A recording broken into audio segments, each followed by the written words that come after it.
Hello mga master, kumusta? Julius the Lord po at welcome na naman po sa aking channel. Ngayon mga master, isi-share ko sa inyo kung paano gumawa ng pattern ng basic na blouse mga master. Kasi meron ako kasi noon ng video tutorial ng blouse at blazer. Kaya lang, hindi ko yun ipakita kung paano siya tabasin kasi nakadikit kasi yun sa pader. Ito, ang tatabasin ko ngayon, ipapattern ko ay dito ako sa table. So ipapakita ko na rin sa inyo kung paano siya tabasin na kasama na yung allowance para hindi na kayo mahihirapan na magdagdag pa o magbawas kasi sakto na sa dun sa pattern. At hiwalay na rin yung ating back parts, front parts, pati na yung sleeve, tatabasin na rin natin para kompleto ang ating tabas ngayon. So ito siya, start na tayo.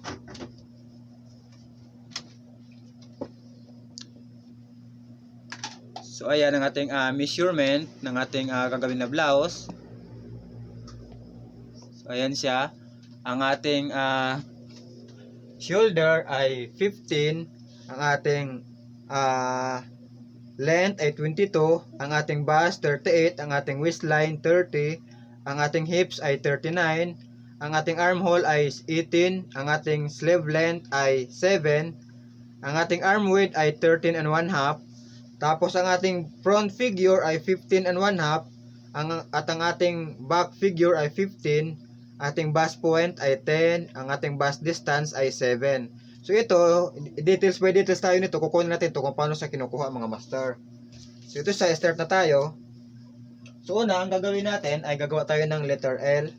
So dito, dahil ito yung ating gagawing na basic na blouse, ayan, simple siya, meron siyang lapel. So ito siya. So mula dito, sa line na ito, pasok lang tayo down lang tayo ng at least 2 inches. Ayan.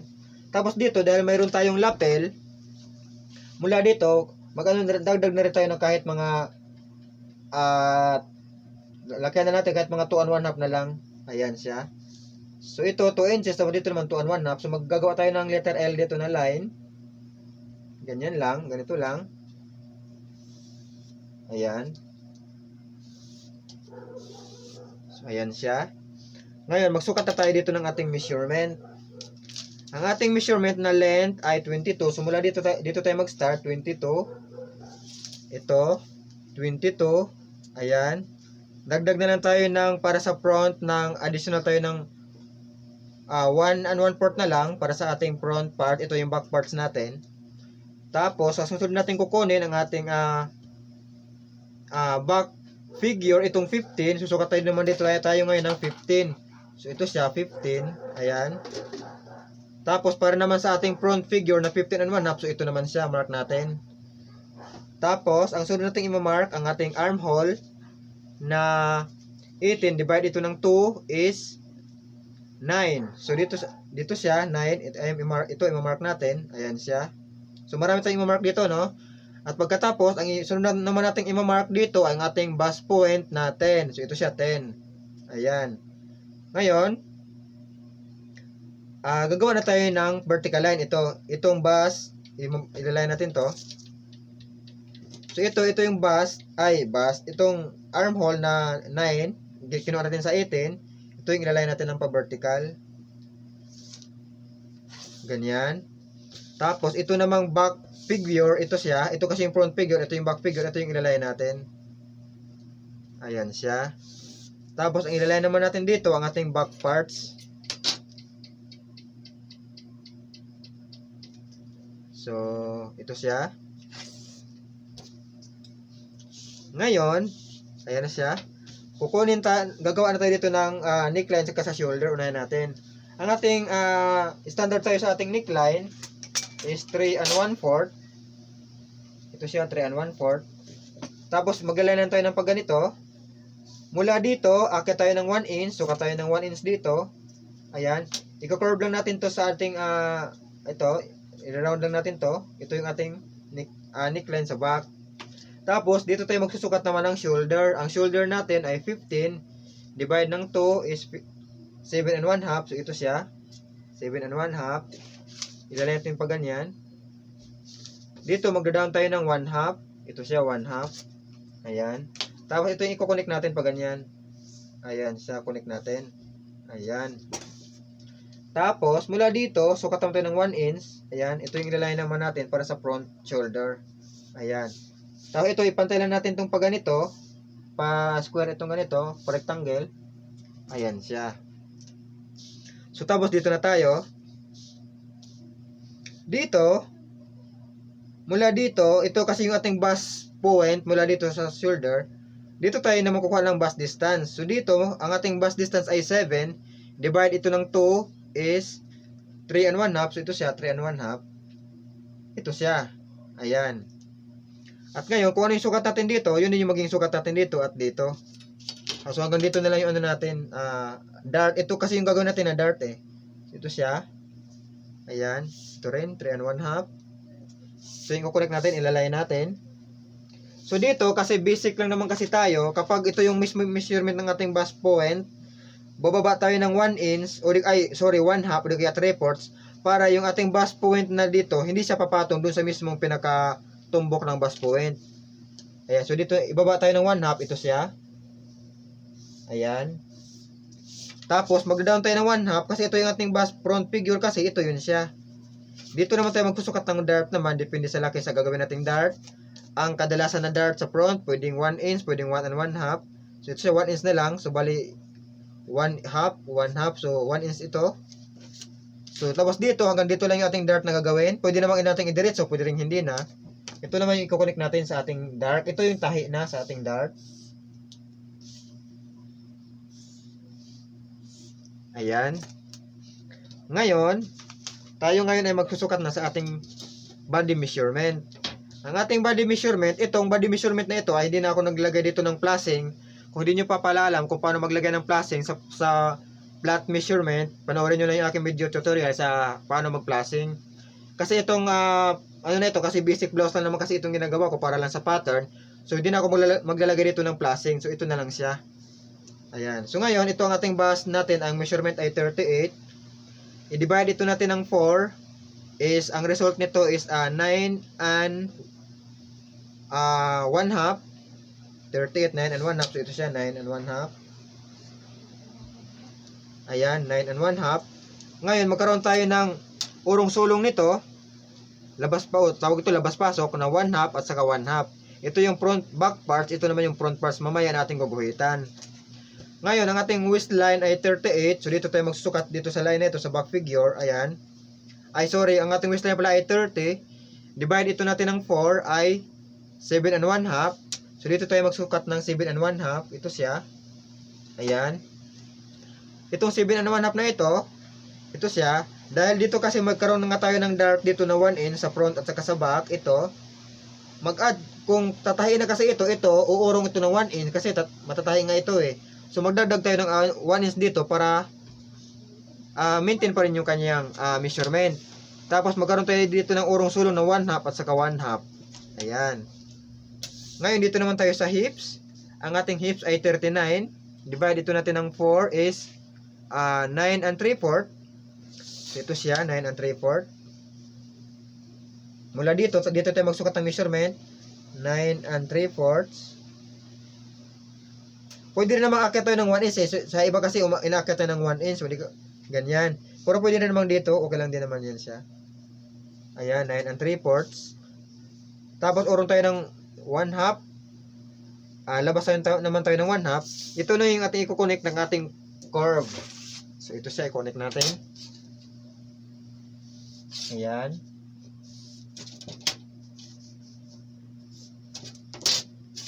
Ano din dito. Ayan. Ito, i-diretso natin to. Ito, i-diretso natin to hanggang dito sa ating line. Ayan. Ito yung para sa front parts. Guhitan natin to. Dito natin sa i-connect hanggang dito.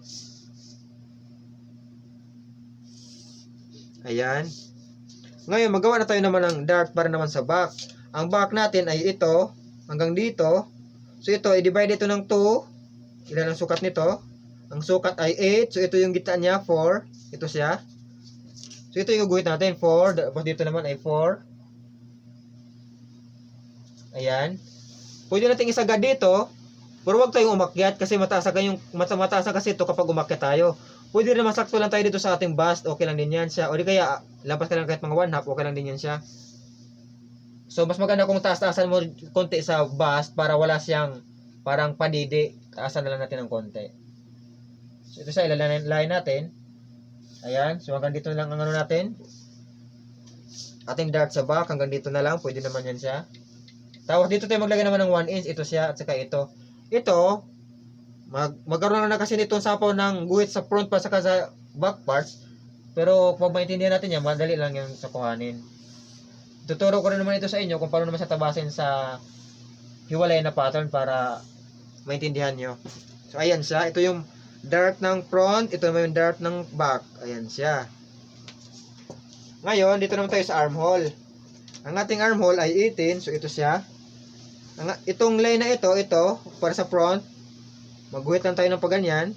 Ayan. Idiretso na lang natin. Ayan. Ito yung gitna. Ito naman yung kalahati dito sa ito naman siya. Pasok lang tayo ng 1/2. Ayan. Ito yung iko-connect naman natin. Dito, ganyan, pa round ating front armhole. Pero kung mayroon tayong, halimbawa, mayroon tayong, tinatawag na front, measurement tayo ng front chest saka back chest, dito naman yun natin siya kinukuha ng front chest at back chest. Halimbawa, ang ating front chest ay 13, halimbawa front chest, tawag ito front chest saka back chest. Ayan, pagpalagay natin na 13 para alam nyo din. Ang ating front chest ay 13, so dito yun natin sa kinukuha. Ayan, 13.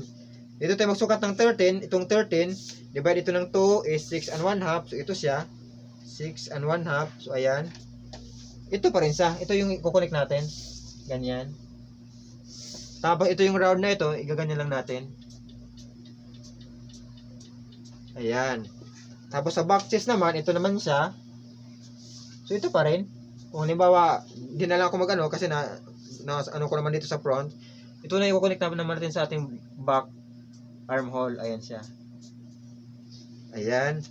Tapos ito sukatin natin to sa tape measure kung sakto ba ito.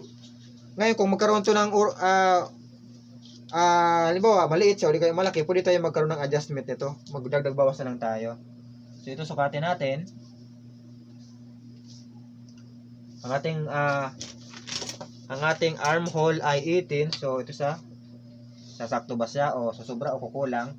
So ito, ang ating armhole ay 19. So kailangan natin umakyat dito ng 1/2 para yung measurement ay liliit.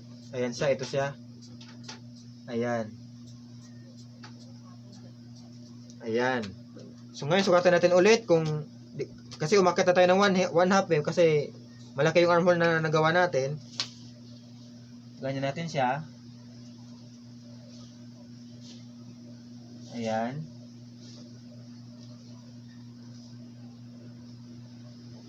So ito siya 18 and 1/2. So ayan, pwede naman na siya, pero magbawas pa rin tayo. Halimbawa ito ganyan, magbawas pa rin tayo hanggang sa matumama yung sukat natin sa armhole. Ayan siya. So ganyan lang. Kung halimbawa ito naman ay kulang, pwede naman tayo bumaba naman pag sa armhole kapag maliit naman itong sukat natin. Pwede tayong bumaba para lang lumaki naman siya. So ganyan lang ang technique kapag kulang o kaya sobra. So ayan. So ngayon, ito na siya. Gagawa naman na tayo ng ipapakita ko pala sa inyo kung paano naman magsukat, mag-review sa ating measurement nito. Ito ang ating measurement. Halimbawa ito ay 38. So ganito lang pag measure, no? Ito sukatin natin to, ganyan. Tapos pag nasukat na natin ito naman, ayan. So dapat ito 38, so 18, 19, so ito sa 19, so ganyan lang. Tapos kapag dito naman, magsukat naman tayo ng paganyan, tapos halimbawa back yung susukatin natin, ibawas natin yung dart na ginawa natin, igaganyan lang natin sa ganyan, tapos dito naman. Ganyan lang, tapos sa front, dito naman. Tapos kung saan yung dart ng front, igaganyan natin, tapos ganyan naman. Ayan siya. Ayan, para tumama kung alam natin na sakto ba talaga yung ginagawa natin dito. Kasi kuminsan kasi sa ating square, kapag square ka gumagamit, ay mayroon siyang sobra o kulang. Pero mayroon din namang square na accurate. Kaya minsan dito, chine-checking pa rin itong body measurement natin ito sa tape measure. Tapos, ngayon gagawa na tayo ng buttons allowance. Dito magdagdag tayo ng 1 na para sa buttons allowance. Ito siya.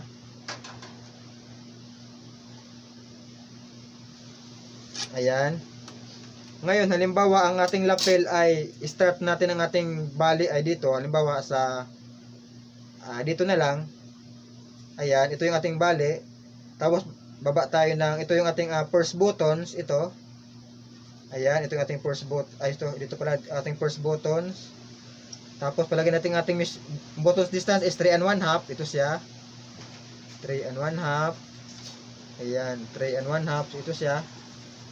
Ayan, ito yung ating buttons. Ayan. Tapos ito yung ating bali ng ating lapel. Ganito na ang pagkuha ng lapel. Ayan, ito siya. Mula dito, add kayo ng 1 inch. 1 inch or 3/4 dito. Ayan. Ito yung i-connect mo dito pag ganyan. Ayan, connect mo lang yung pag ganyan. Ayan.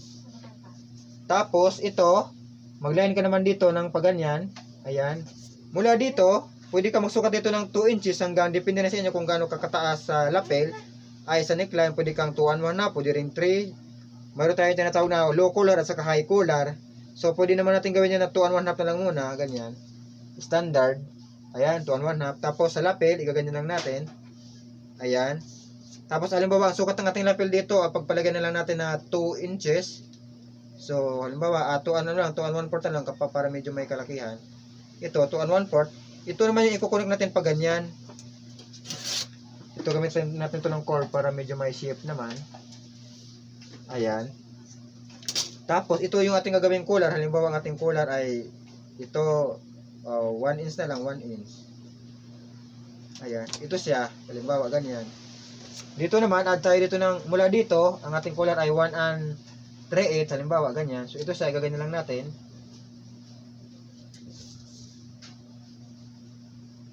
So, ayan siya. So, ito na yung ating pattern ng ating blouse. Tapos, kapag mayroon tayong pocket halimbawa, sumula dito, ang pagbabasya natin ito, itong front figure. Ito, huwag tayong umakyat dito sa front figure. Huwag tayong pumantay o di kaya tumaas. Dapat at least, mababa tayo ng 1/2 hanggang, depende, pwede rin hanggang 1 inch, hanggang 1 and 1/2, pwede rin 2 inches. For usual dito, kadalasan nasa 1 inch lang. So, ito yung pocket natin. Ayan, pocket. Ayan. Tapos mula, halimbawa, ito yung dart natin. Ang hangganan lang ng ating bulsa, mula dito is 1/2 hanggang 3/4. Kung usual lang iba, hanggang 1 inch, pero masyado malapit na yun dito sa ating front. Ayan, so 1/2 lang kadalasan. Tapos ang usual standard ng ating pocket ay nasa pagbabae, nasa 4 and 1/2 hanggang 5 and 1/2. So ito siya. Pagpalagay natin 5 na lang ang ating bulsa. So ito siya, ang ating bulsa. Ayan. Tapos kung meron naman tayong halimbawa, breast pocket mula dito, akit na tayo ng 1/2. Dito naman ay depende kung slanted, halimbawa 3/4, ganyan lang natin. Ayan. Tapos dito, kailangan meron kang distance dito sa front chest na at least mga 1 inch hanggang 3/4. Ayan. Hindi ka pwedeng umano dito, umabot dito sa siyempre sa armhole, mas didikit na kasi yan. Ito yung ating pocket sa ating front chest. Ay, usual naman sa front chest sa pambabae, nasa 3 and 3/4, 4 inches, pwede yan siya. So, ayan. Ngayon, tatabasin natin ito para makita nyo kung paano tabasin. At unang tabasin ko muna nito ay ang ating itong pattern para ano ko na lang. Tawag ito. Tabasin natin sa ibang pattern na lang yung front parts at saka back parts. So tabasin ko ito ng finish na lang sa pattern, no? Finish para makita niyo yung kabuuan ng pattern. Ay, wala pa akong sewing allowance nito mga master, no? Nandito na nakapulob yung front parts natin at saka back parts.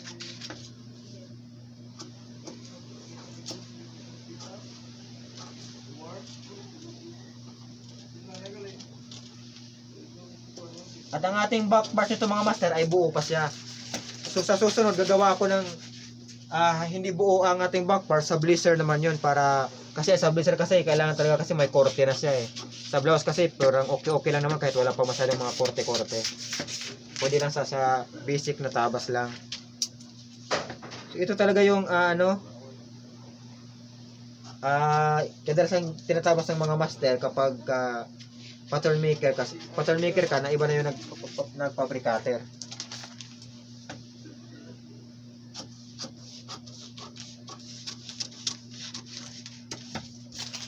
So, ayan. Ngayon, ipapakita ko na sa inyo dito na kung paano naman tabasin muna yung sleeve bago ako dumako ko doon kung paano tabasin yung back part sa front part nitong ating pattern. So, ito na kasi yung ating pattern. Ipakita ko na sa inyo ng buo. Ayan siya. Ayan. Front parts na yan sa back parts. Mamaya, iyan ko naman sa inyo kung paano yan gagawin tabasin sa tela. So, ayan siya. Wala pang sleeve. So, ito gagawin natin yung sleeve. So, sana yung ating measurement? Ito siya. Ang ating sleeve ay 7. So, mula dito, guhit tayo dito ng 7. Itong pattern ito ay nakatupi ito. Ayan siya. Ay nakatupi. Pero kapag kami kasi kagawa sa mga master cutter, dito na lang naman yung pinapattern sa likod ng papel. Ay, sa pattern, dito na lang yung tinatabasan sa likod. For dahil ito nga para sa mga beginner na maintindihan din, kaya dito ko na siya tatabasin. Ayan. So, dito magsukat tayo ng 7 inches sa ating sleeve. Tapos, line natin itong paganyan. Ang ating arm width ay 13 1/2. Divide ito ng 2 is 6 3/4. Mula dito, 6 3/4. Ito siya, 6 3/4. Tapos dito, mag-add ako dito ng 1/2. Ayan, 1/2 para sa sewing allowance. Ngayon, itong 18 na ito, divide ko ng 4. Ang maging sagot nito is, ang ating armhole pala, no? Ang ating armhole ay 18 divided by 4 is 4 1/2. Mula dito, sukat ako ng 4 1/2. Ayan siya. Ito yung ikukunik naman line pag ganyan naman. Ayan, line yan siya. Kaya hindi ko na paabutin dito kasi ito lang naman importante dito eh. Ngayon, mula naman dito, magsukat naman ako ng 18. Itong 18 na ito, divide natin ng 2 is 9. So dito, sukat ako ng 9. So ito siya. Ayan. Ito na yung ikukunik ko naman dito. Yan. Tapos ito, ilalayin ko naman yung pag ganyan. Ayan. Tapos ito, divide ko yan siya ng 2. Itong 9 na ito is 4 1/2. Ayan siya, 4 1/2. Tapos ito, i-divide ko pa yan. 4 1/2 is 2 1/4. Ayan. Ito, pwede ako bumaba dito ng 1/4 o di kaya 1/2. Ito yung i-round ko pa ganyan. Dito ako magkukunik naman sa gitna. Ayan. Tapos, igaganyan ko naman siya dito. Ayan. Tapos ito, ayan, dito na ako, di naman ako magpapalo. Ayan siya. Ito para sa back, ito naman para sa front. Ayan. Tapos magdagdag ako dito ng fold allowance na 2 inches. Para kapag halimbawa, mas maganda kasi mahaba ang allowance dito para pagka umiksi ang sleeve, mayroon ka maidagdag.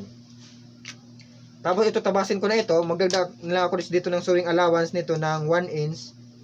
Kasi usual kasi sa side talaga, ang ginagawa ko dito ay 1 inch ako nagano ng allowance para pag may repair, mayroon pang may adjust.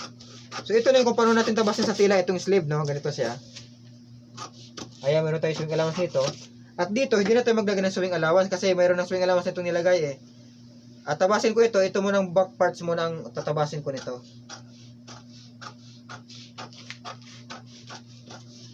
Ayan. So ito na yung ating sleeve. Ayan. At dahil back parts yung unang tinabas ko, tatabasin ko naman itong front parts para ito na kasi yung kabuuan ng ating sleeve.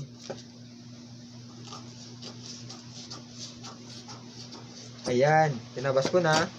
So ito na yung ating sleeve kabuuan. Ayan na siya. Ito yung front, ito yung back. So kapag tatabasin natin ito, wala na tayong idadagdag o ibabawas pa. Ito na talaga yung mismo kapag tabasin natin ito sa tela. Ito yung ating sewing allowance na 1 inch. Ito. Ganun din dito.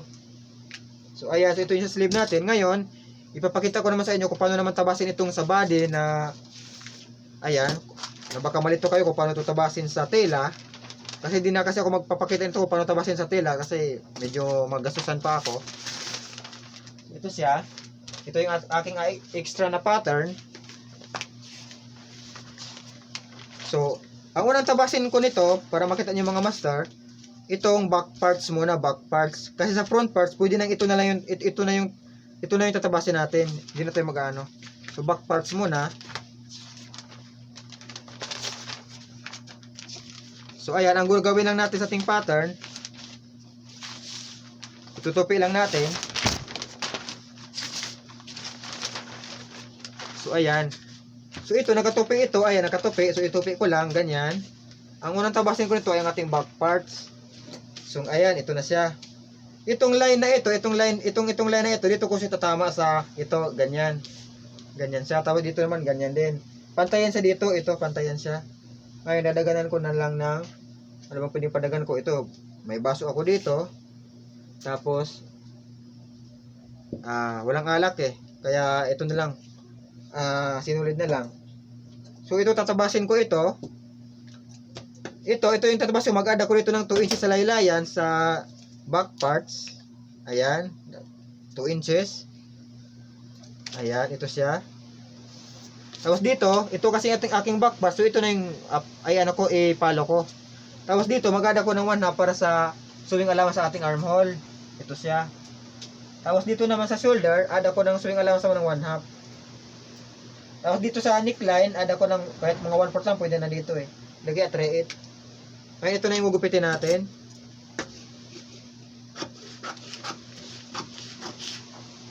Ayan. So, ito na yung gupit ko. Kasi ito kasi yung back parts na guhit natin eh. Ito 1 inch.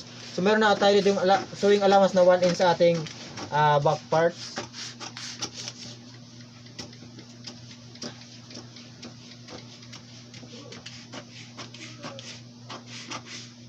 Ayan.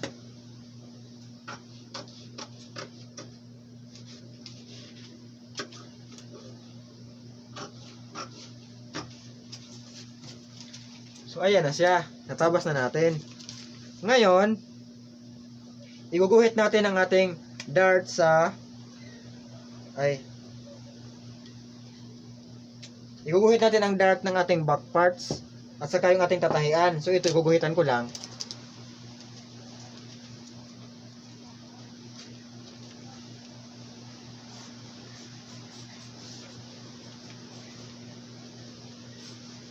So, ayan. Ito, iguguhit ko rin dito ang ating fold sa ating back parts sa likod. Ayan. Tapos itong dart naman, maglagay na ako ito ng tanda. Ay, ito siya. Ito. Ito naman. Dito naman. So, ayan siya. So ngayon kukunin ko na, ito na yun, tapos naguguhitan ko lang para sa back parts. So, ito. So, ito na siya. Wait, ano ko lang to. Ayan, itong line, itong natuldukan ko, ito na yun siya. Ayan. Ito yon.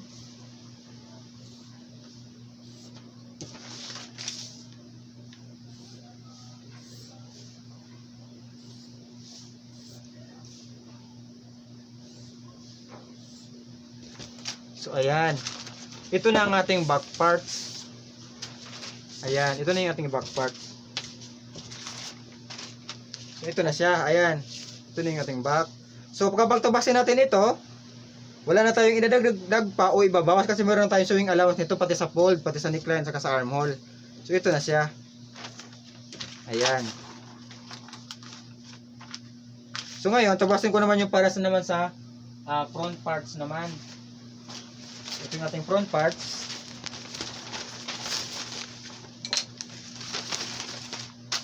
Gupitin ko lang yung sobrang pattern. So, ito sa ating back. Ito naman yung ating para sa front. Ito naman yung sa ating ano. So, ito, kapag katabasin natin to, kailangan medyo ang tela. Ganyan. Halimbawa, ito yung tela. So, isa lang naman na kailangan ito kasi dalawang tela. Dapat dalawang tela patungin nyo, no? Tapos, ito. Iano ko lang. Dapat dalawang tela ito magkapatong, no? Kasi yung ito kasi sa back kasi ay naka-fold. So ito, hindi na kailangan naka-fold pero dalawang tela siya. Pero ito isa lang para makita nyo kung paano yung buo kapag finish na siya na natabas sa tela. So ito siya. Iganan ko lang. Ito, hindi ko pala nagupit yung dito sa collar. Ayan. So dito sa laylayan, mag-add tayo dito ng iguguhit lang natin to, no, para mayroon tayong guide. Ito, iguguhit natin. Ito yung front natin. Ito siya. Ayan. Dito, mag-add tayo dito ng 2 inches para sa ating fold. Ayan. At dito, add tayo ng 1 inch. So, isang roller lang yan, 1 inch. So, ito siya. Ito yung ating gugupitin sa tela. Ayan. Tapos dito, sa shoulder, ito yung ating shoulder, ito. Hindi na ito, back ito, ito yung ating shoulder, ito. Iguhit ko lang, ayan, ito siya. Ito, ayan. Tapos ito yung ating shoulder, ito. Ayan. Ay, sa neckline pala, ito yon. Ito, tapos ito. Ayan, ito siya. Ayan, tapos ito naman.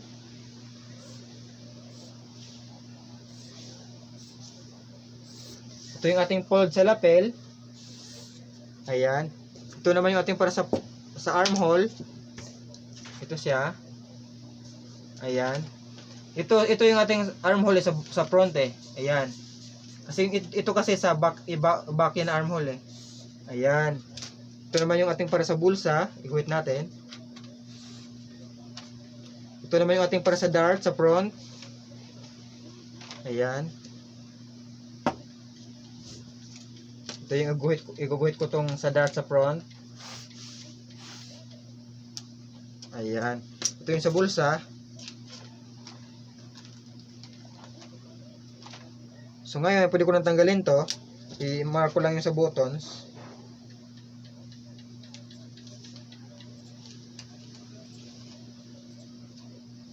So ayan na siya. Ayan. So ngayon, kapag katabasan natin to, i-kumpletuhin ko lang ang guhit.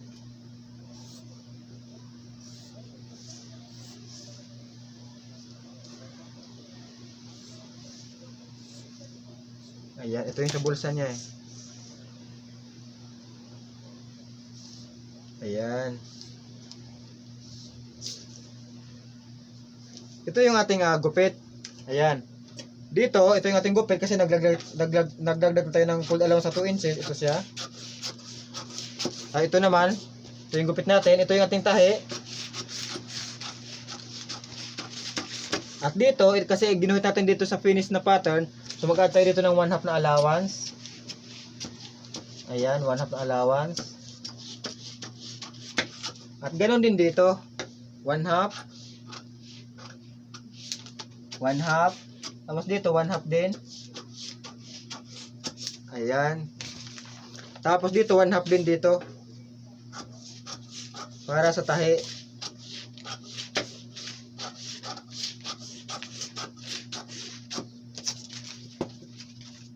So, ito na siya. Kaya ngayon, maya-maya, ay gagawa din tayo kung paano magtabas naman ng collar. So, ito, kumpletuhin ko lang ang guhit sa ating, ayan.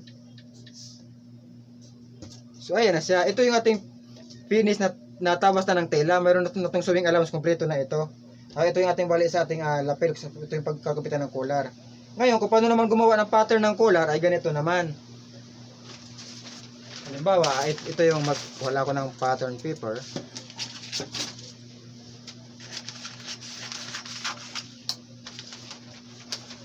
So ito siya. Ganyan lang natin to, i-connect lang natin pa ganyan. Patong lang natin pa ganyan. Pwede natin daganan, ganyan. So i-ganyan lang natin. Ito magguhit, ito. Iguhit natin itong line na ito. Adjust ko lang konti yung pattern.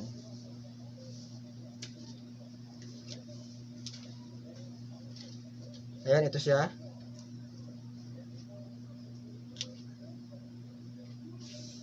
Ayan. Tapos ito din.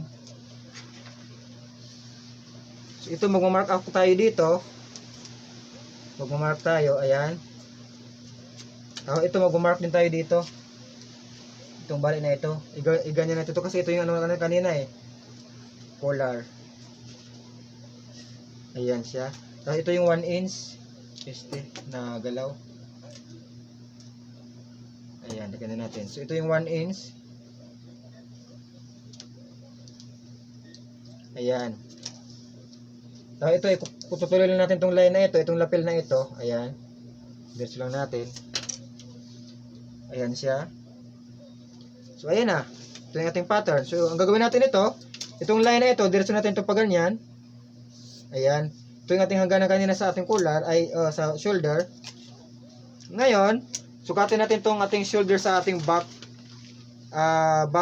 neckline. So ito yung ating pattern kanina.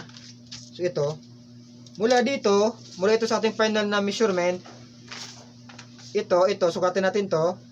Kung anong sukat nito, yun yung idudugtong natin, idudugtong natin dito. Ito siya. Ang sukat nito ay halimbawa, ilan kaya ito? Ay 3 and 3/4. So dito magdugtong tayo ng 3 and 3/4. Ayan. Ito siya. Ngayon, ito yung ating mula dito, ito yung ating gitna, ito yung ating para sa sentro sa ating neckline. Tapos dito, at tayo dito na kahit mga 1 and 3 ang ating blouse o kaya 1 and 1/2 sa collar. Ito yung gaganyan naman natin sa ating collar. Ayan. Ngayon, ito na yung ating collar. Try natin ulit. Kung kaya itong pattern paper. So, ayan, kaya naman. Okay. Try kong idiretso itong ating pattern. So, ayan, diretso siya. So, ayan. So, ito na yung ating pattern. So, gugupitin ko na ito ng lagyan ko na rin ng allowance para sa tahin nyo, idiretso na rin kayo. Ayan.